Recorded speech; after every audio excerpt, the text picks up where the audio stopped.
Kalau biasanya kolak pakai santan, kali ini kita bikin versi yang lebih ringan dan tahan lama tanpa santan.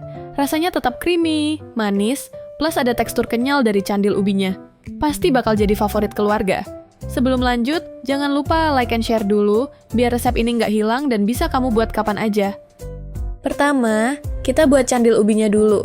Aku pakai 2 jenis ubi, ungu dan oranye. Ubi yang udah dikukus selama 20 menit, kita haluskan dulu. Tambahin gula pasir dan aduk rata.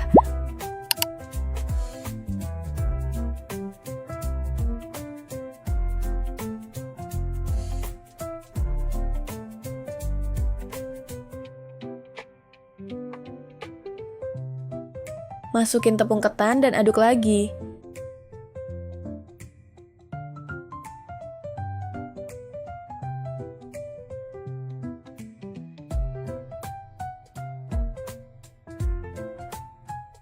Terakhir, tambahin sedikit air dan uleni sampai adonannya kalis.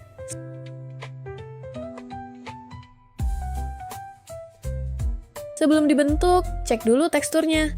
Ambil sedikit adonan dan rebus sebentar. Kalau kenyalnya sudah pas, lanjut buletin adonan lainnya seperti ini. Untuk besar kecilnya, bebas ya sesuai selera.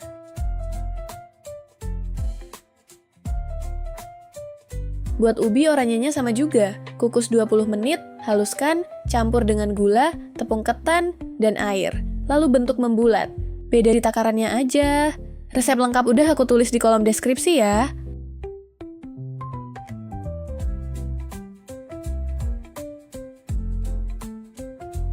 Kalau udah semua, rebus di air mendidih sampai mengapung, angkat dan rendam di air biasa.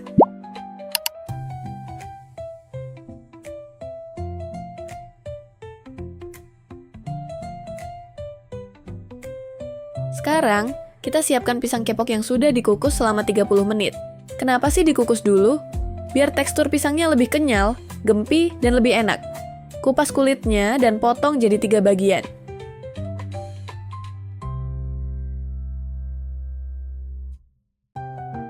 Buat kuahnya, aku nggak pakai santan, tapi pakai creamer bubuk. Soalnya rasanya lebih ringan, nggak gampang basi di suhu ruang, dan nggak gampang pecah. Masukin creamer dan gula pasir ke panci. Tambah air, aduk dulu dalam keadaan api mati.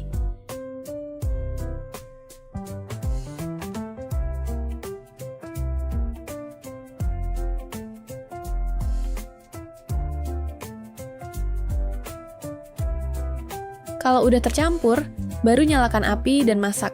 Kalau ada gumpalan seperti ini, nggak apa-apa, nanti bakal larut sendiri waktu dipanasin. Kalau udah larut, masukin daun pandan, garam, dan gula jawa. Masak sampai mendidih.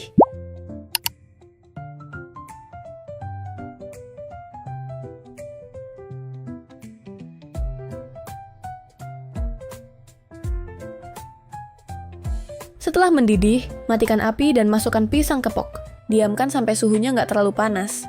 Kalau udah lebih dingin, tinggal ditambah topping lainnya. Masukkan kolang-kaling yang sudah direndam air panas 15 menit dan direndam lagi di air biasa.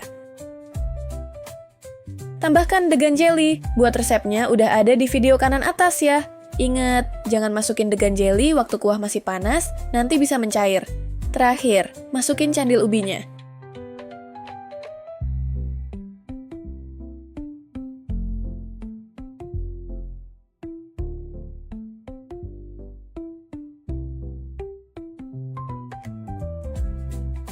Nah, tinggal ditata deh. Dan